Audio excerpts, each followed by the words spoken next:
Rock legend, the Prince of Darkness. Ozzy Osbourne wasn't just a singer. He was a violent storm, a survivor, and ultimately the architect of fortune as wild, immense, and unforgettable as the life he lived. Now, with that journey closed, he leaves behind more than music. He leaves behind a legacy steeped in pain, rebellion, and extraordinary wealth. What he left behind is nothing short of astonishing.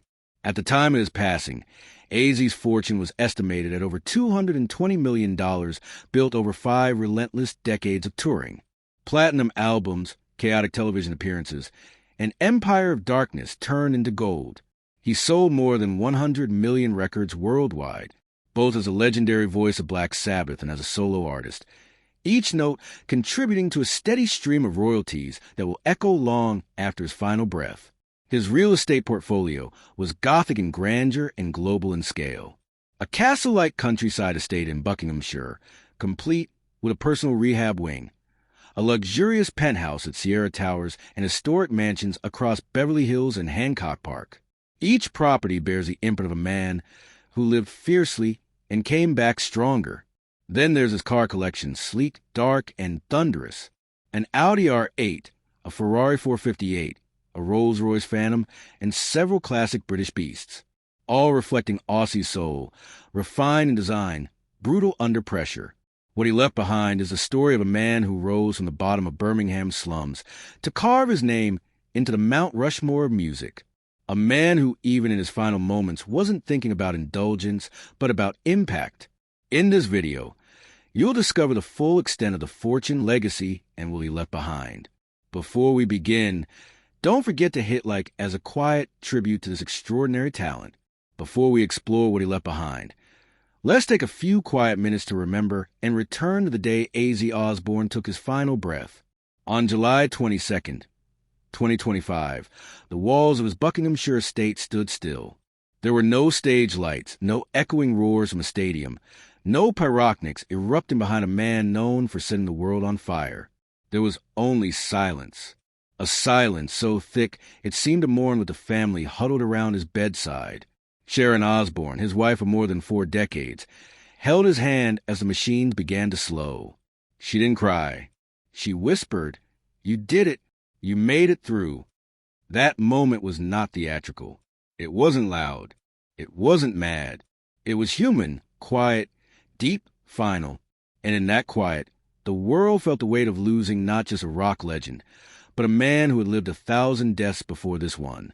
According to the official death certificate, Ozzy Osbourne passed away from acute myocardial infarction complicated by cardiac arrest and long-term complications of Parkinson's disease, a diagnosis he had kept from the public for years.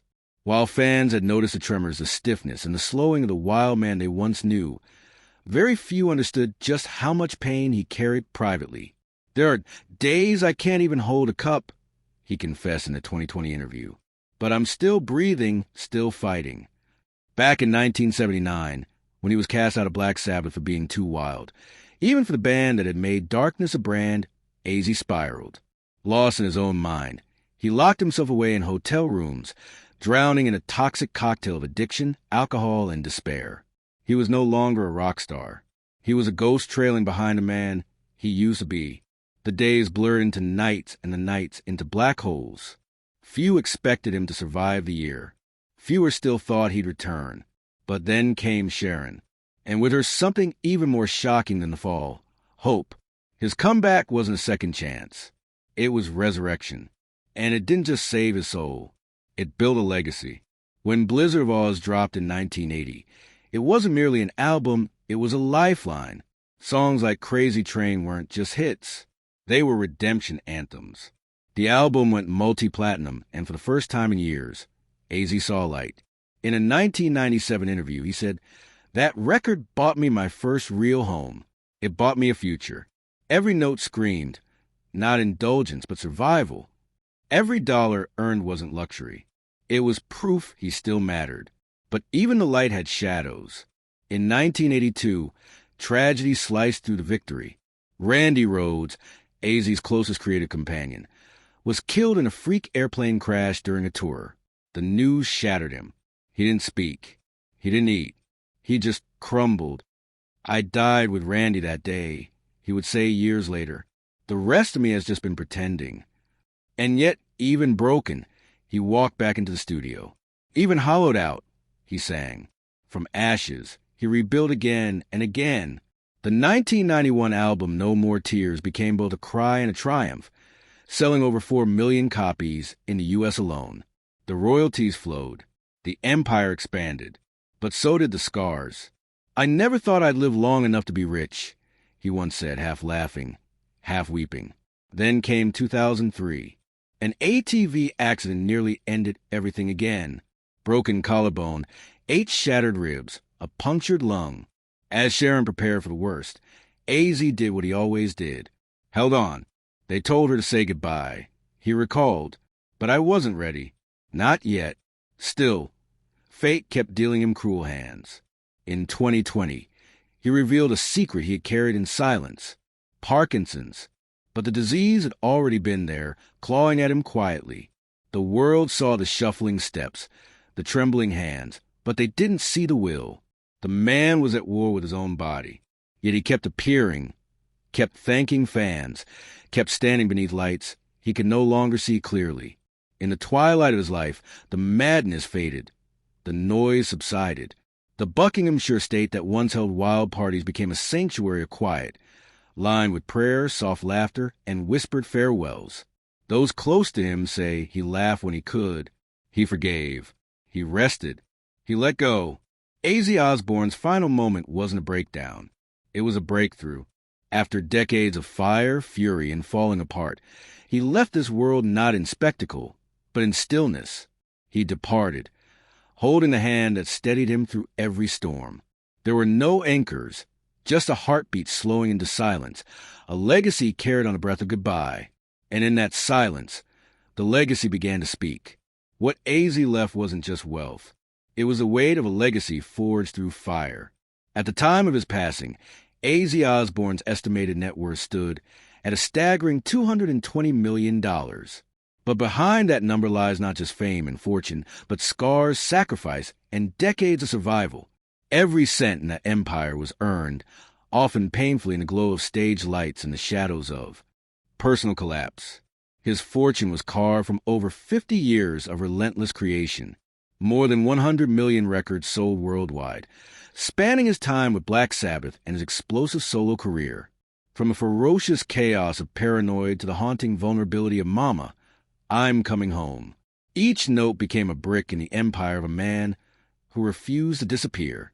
Even in silence, his music never stopped working for him. His royalties, carefully structured, continue to generate income even after death. Every time a Black Sabbath track is played in a film, on radio, or streamed, it feeds into a steady financial stream.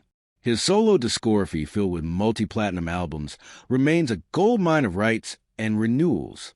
The value of posthumous music rights surged immediately after his passing, as fans and media revisited the catalog that defined multiple generations.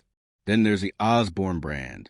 The Osbournes reality show wasn't just television. It was a cultural phenomenon.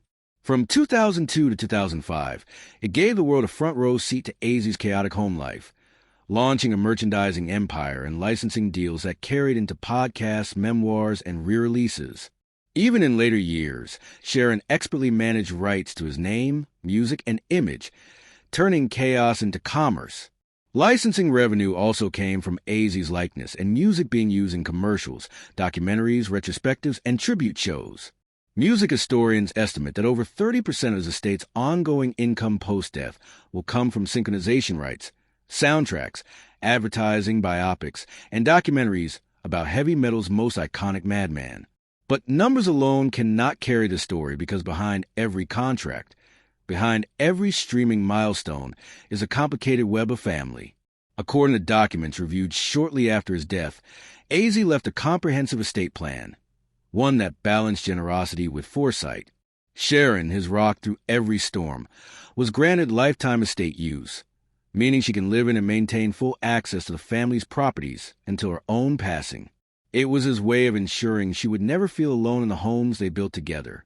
His 6 children, Amy, Kelly, Jack, Louis, Jessica, and Elliot, were listed as equal beneficiaries of his assets.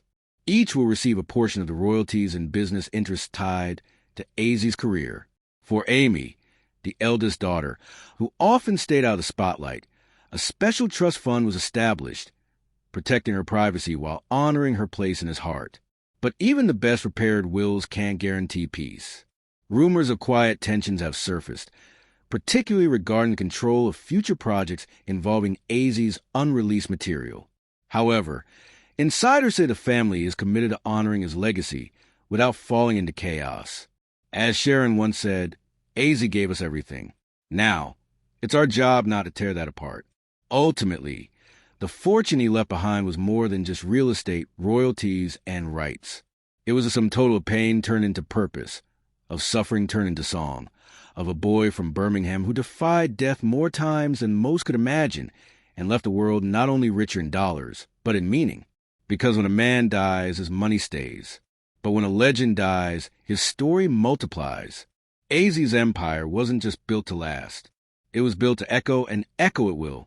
Ozzy Osbourne's legacy isn't only etched into records or royalty checks. It's carved into bricks and marble, sprawled across continents, whispered through hallways heavy with memory. His properties weren't just places to live. They were places to rebuild, to heal, to remember. Each one held the weight of his battles and the echoes of his rebirths. In every room, a different version of Azy once existed. Lost, found, shattered, rising. The Buckinghamshire estate in England was never meant to be a home.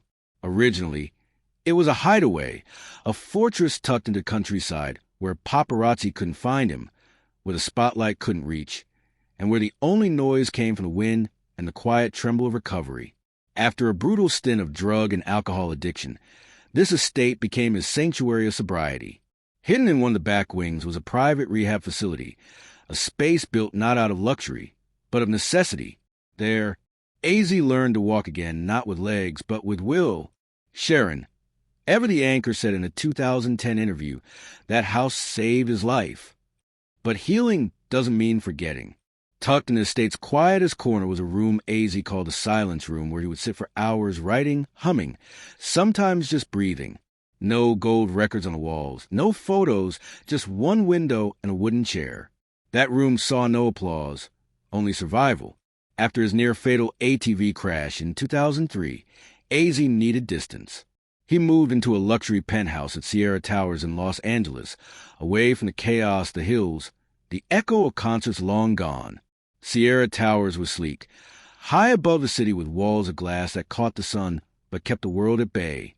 It was here in this floating sanctuary that Azy faced perhaps his greatest enemy, stillness. No longer fueled by tours or albums, he wrestled with time, with pain, and with Parkinson's. Sharon described this time as the quietest chapter of his madness. Yet the penthouse bore witness not just to decay, but also to grace. Azy began to paint again, not for galleries, but for himself. Abstract, dark, layered pieces, some angry, some tender, all unmistakably his. The penthouse turned from retreat to rebirth. Then there were the homes that breathed with laughter. His Beverly Hills mansion and the stately property in Hancock Park. These weren't castles of indulgence. They were full of noise, not from fans, but from family. The Beverly Hills home in particular was alive with grandchildren running through halls, Kelly's spontaneous jam sessions, and Jack's quiet conversations with his father by the fireplace. Photos lined the staircase. Azy in denim, Azy with a cane, Azy in a Santa suit holding baby Pearl. In Hancock Park, the morning smelled of old records and burnt toast.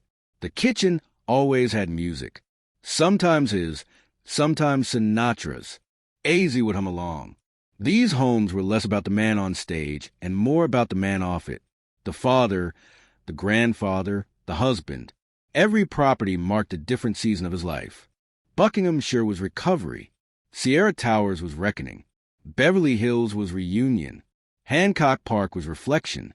No place was perfect, but each stood as proof. He was still here, still trying, still building. Azy never sold these homes. Not because he needed them, but because they held pieces of him he couldn't bear to lose. In a 2015 interview, when asked why he kept so many properties, he simply said, "They remember for me, And perhaps that's the truest part of his real estate empire, not in its market value, but in its memory. His homes were museums of heartbreak and hope, holding the pain he outlived and the love that helped him do it.